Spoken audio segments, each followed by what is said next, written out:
It is November 11th, 1918, and World War I has come to a close. With the signing of the armistice of Champagne by Germany, the guns of Europe have fallen silent for the first time in 4 devastating years. Home by Christmas, my ass.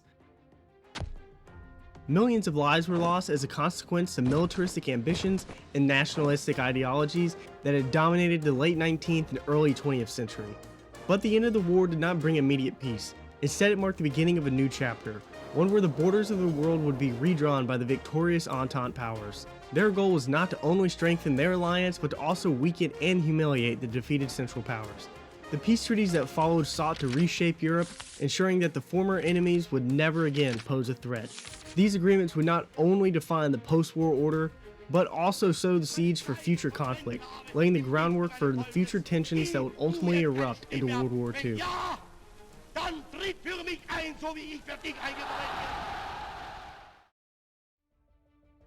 The Paris Peace Conference began in January of 1919, led by the Big Four. Being led by David Lloyd George of Britain, Georges Clemenceau of France, Woodrow Wilson of the United States, and Vittorio Orlando of Italy. Each of these leaders came to the table with different goals and ambitions for the post-war world. The United States wanted to leave the German economy intact, hoping Germany would become a strong trading partner once more.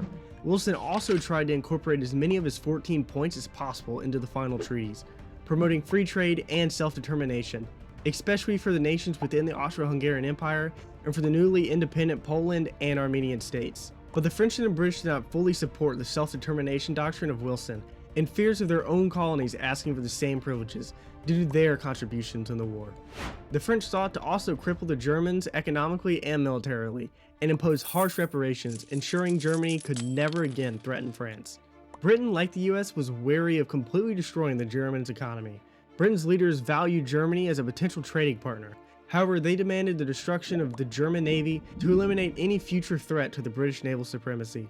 Italy focused on uniting all ethnic Italians within Italy's borders and on expanding Italian influence in the Mediterranean, the Balkans, and Anatolia, all of which were territories promised to the Italians by the Allies in 1913 and 1915.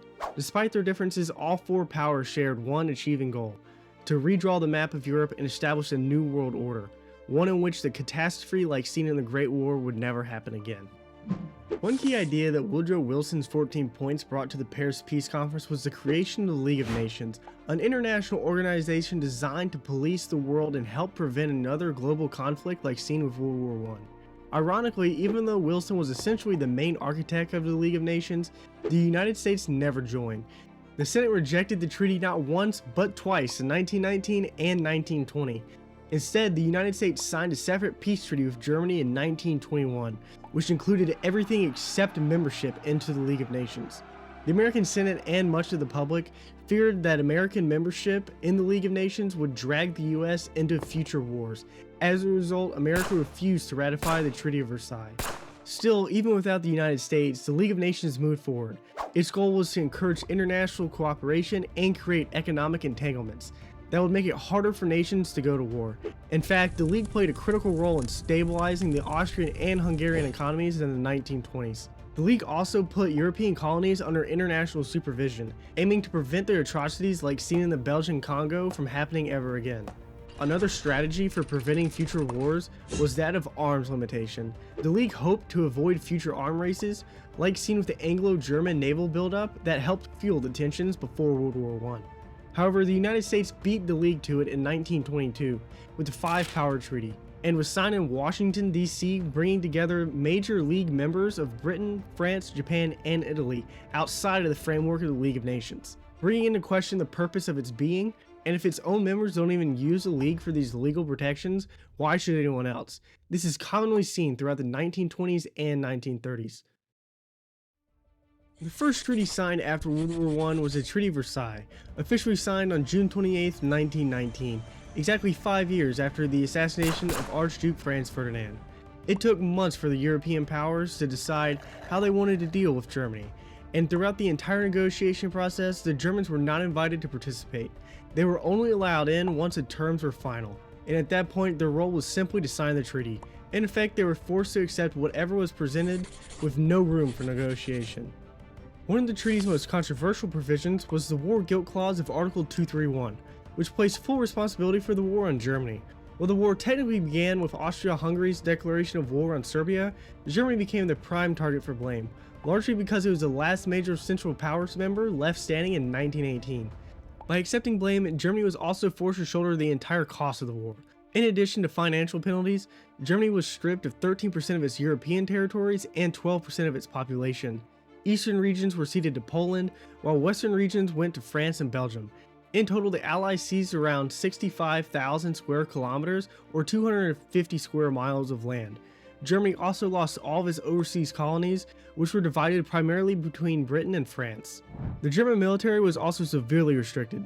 The treaty limited the German army to just 100,000 men, and banned the possession of tanks and military aircraft entirely. The Rhineland was a vital industrial region in Germany, and was to be demilitarized along with all fortifications up to 50 kilometers or 31 miles east of the Rhine were to be destroyed. This move was meant to create a buffer zone, keeping the German military far from the French and Belgian border. This demilitarized zone would come back into play in 1923, when France and Belgium occupied the Ruhr, after Germany defaulted on reparation payments. Their goal was to extract reparations in the form of goods and resources. Instead, it backfired, worsening Germany's hyperinflation crisis and plunging the already fragile Weimar Republic into deeper instability. One of the final clauses of the Treaty of Versailles prohibited the unification of Germany and Austria, a move aimed at preventing a large, more powerful German-speaking bloc in Central Europe. At the time, the Treaty of Versailles was seen as deeply controversial. Some viewed it as too harsh, while others believed it didn't go far enough. But in retrospect, the treaty is often regarded as one of the main causes of World War II. Its harsh terms humiliated Germany, crippled its economy, and helped fuel the rise of nationalism and extremism in the 1930s, laying the groundwork for Adolf Hitler to rise to power. On September 10, 1919, the Treaty of Saint-Germain was signed, dramatically reshaping Central Europe and marking the birth of several new nations. Under the treaty, Austria was required to accept responsibility of the war. However, unlike Germany, Austria was not expected to pay reparations, despite initial claims that it would. No formal bill was ever issued because Austria's post-war economy was so weak, it was widely assumed that the country would default almost immediately if a bill was sent to Austria. The Treaty of Saint-Germain also formally dissolved the Austro-Hungarian Empire, and ended the union between Austria and Hungary and splitted them into two separate political entities. But Austria and Hungary were not the only ones affected. The collapse of the empire led to the creation of several new states, including Czechoslovakia, Poland, and the Kingdom of Serbs, Croats, and Slovenians, which would later become Yugoslavia. Territorial losses would also be severe. Italy and Romania both gained land from the former empire, and several border villages between Austria and Hungary were exchanged back and forth until the final settlement was reached in 1923. As with the Treaty of Versailles, the Treaty of Saint-Germain explicitly forbade a political union between Austria and Hungary, preventing the two German-speaking nations from joining together in the aftermath of the war. The Bulgarians signed the Treaty of Neuilly on November 27, 1919. By that point, they had fought 3 separate wars within just 8 years, a roller coaster of military ambitions and national collapse. In the First Balkans War, Bulgaria emerged as a rising regional power, but believing themselves invincible, they later launched the Second Balkans War against their former allies, who weren't too thrilled with Bulgaria's ambitions. Bulgaria later sought revenge, joining the Central Powers in World War I, and lost again. The Treaty of Neuilly did little more but kick Bulgaria while it was already down. The treaty forced Bulgaria to cede territories to Greece, Yugoslavia, and Romania, and to recognize the newly formed Yugoslavia. Bulgaria was also ordered to pay $100 million in reparations to the Allies, and its once formidable army of 850,000 was slashed to just 20,000 men. The treaty also imposed population swaps with neighboring countries, aiming to reduce the ethnic tensions and prevent future conflicts driven by the idea of national unification. The Bulgarians referred to this treaty as the Second National Catastrophe. Humiliated by the losses in both the Second Balkans War and World War I, Bulgaria's dream of uniting all Southern Slavs under one flag had become little more than a dream. The Hungarians have declared themselves free of the Austrians in October of 1918, and had set up the First Hungarian Republic, and it had ended hostilities with the Entente, and were forced to demobilize whatever was left of their army with the armistice of Vilgusti, and were left militarily weakened in the region. The Hungarians were out of the war, but conflicts still found their way to Hungary. The Hungarians were blockaded by Czechoslovakia, Yugoslavia, and Romania, who all looked to continue to economically weaken the sick country and allow for more instability to rise within the nation. The Czechs would seize Slovakia from the Hungarians, and the Romanians would push deeper into Transylvania to unite the Romanian people, marking where they had thought the new borders should be, and basically provoking a Hungarian response. With these actions and economic blockades, who could blame Hungary? On the 21st of March 1919, a communist coup had overthrown the Hungarian Republic and created the new Hungarian Soviet Republic, and would attempt to bring glory back to Hungary, as its newly formed militias would strike at the Czechs and the Romanians, and would have a little nice campaign of victories against its enemies. However, the Soviet government would lose much of its credibility when it created the Soviet state of Slovakia, hoping to get Slovak nationalists and communists on their side.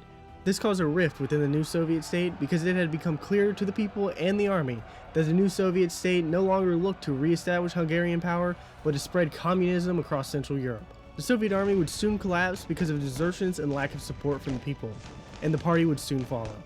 On the 1st of August 1919, the Soviets fled the country, and on the 4th, the Romanians had reached Budapest, and another Hungarian republic soon followed into a weaker nation than before. The Treaty of Trianon was signed on the 4th of June 1920. It would absolutely destroy what was left of the Hungarian state. Hungary would have to give lands to all of its neighbors. The country would shrink by 70%, and its population would go from 20.9 million to only 7.6, leaving many Hungarians outside of Hungary who would now become minorities in these states. The Hungarian Navy was to be mothballed, and its army cap was now set at 34,000. The Hungarians were also forced to pay repayments to the Entente, but much like the Austrians, no bill was sent, because the Hungarian public would default and its economy would collapse under the debt. The treaty would officially end the Austro-Hungarian Empire on the Hungarian side, and force every signer to now recognize the new Hungarian Republic as a state and give it legitimacy. The Treaty of Trianon would humiliate and enrage the Hungarian people, and is even more humiliating than the Treaty of Versailles to many historians, and is still even talked about today in modern Hungarian politics. The Treaty of Sèvres was signed on the 10th of August 1920. The treaty marks the end of the Ottoman Empire and the birth of Turkey. The Entente powers, being France, Britain, Italy, and Greece, would all divide up the old Ottoman lands, and all of their own military and political schemes, as well as create the nations of Armenia and a Kurdish state from the fallen empire. The Turks were to give economic concessions to France and Italy, who set up an occupation zone within Anatolia. The Greeks would be given western Thrace and areas in Anatolia as well, and in 5 years' time a referendum would be held to see which nations these areas wanted to be a part of. The Turks were also forced to limit their armies to 50,000 men and were to shrink their fleet, and like other Central Power members, they were also to pay a debt to the Entente. Nationalism in Turkey began to skyrocket as these humiliating terms reached the population, and when the Greeks began to land in Anatolia to take part in the partition and occupation of the old Ottoman Empire, the Turkish War of Independence, or Greco-Turkish War, would begin on the 19th of May 1919. With the French and English populations war exhausted and unwilling to fight such a war, and with the Turks fighting a guerrilla war against Greece, the war was on a timer till the Entente was completely exhausted. And on the 24th of July 1923, the Treaty of Lausanne was signed and the war was over. The Treaty of Lausanne was signed by the new Turkish government, led by Mustafa Ataturk, who had led the Turkish people to victory and established a new Turkish state and new cultural and political identity, and give it legitimacy within its new borders, kicking out the Italians and most French influence in the area, as well as forcing the Greeks and Turkish populations within both countries into forced migration into their new ethnic states. Approximately 2 million people were shifted between borders. During the Greco-Turkish War, the Turkish-Armenian War was unfolding, where the Armenians were left alone and with no support of the Entente, and were crushed by Soviet and Turkish armies from both sides. World War I has come to a close with the signing of the Treaty of Lausanne. Empires have collapsed and a new world order has begun to take stage, as all nations involved have been economically devastated by the war, except for the United States, who has now become a world power, and would begin its bankrolling of Europe in fears of a collapsing European governments to the new power vacuums that have formed within mainland Europe. And those countries humiliated by the treaties or humiliated by broken promises looked for revenge, as their political systems begin to shift throughout the world, as Europe is reeling and looking for any hope on the horizon. As communism begins to take a stronger hold in Eastern Europe, as the White Armies are collapsing and the Soviets begin to consolidate their power within Russia and look to spread communism. The treaties of World War I would inevitably lead to the creation of fascism in Italy and the birth of the Third Reich, and would be the undoubtable spark that started World War II. However, the videos on screen are the ones that are planned for the future. The next one should be about the Spanish flu, then the Bolshevik Revolution, then the Great Depression, and so on. So if you stuck around this long and want to make sure that you see these videos, make sure you like and subscribe to see those. And thanks for watching, and if you're late to the party and the video is already behind me on screen, go watch it. I mean, come on, you're doing nothing. You've literally sat here and listened to a raccoon tell you about history. So why not click on it? Alright, bye.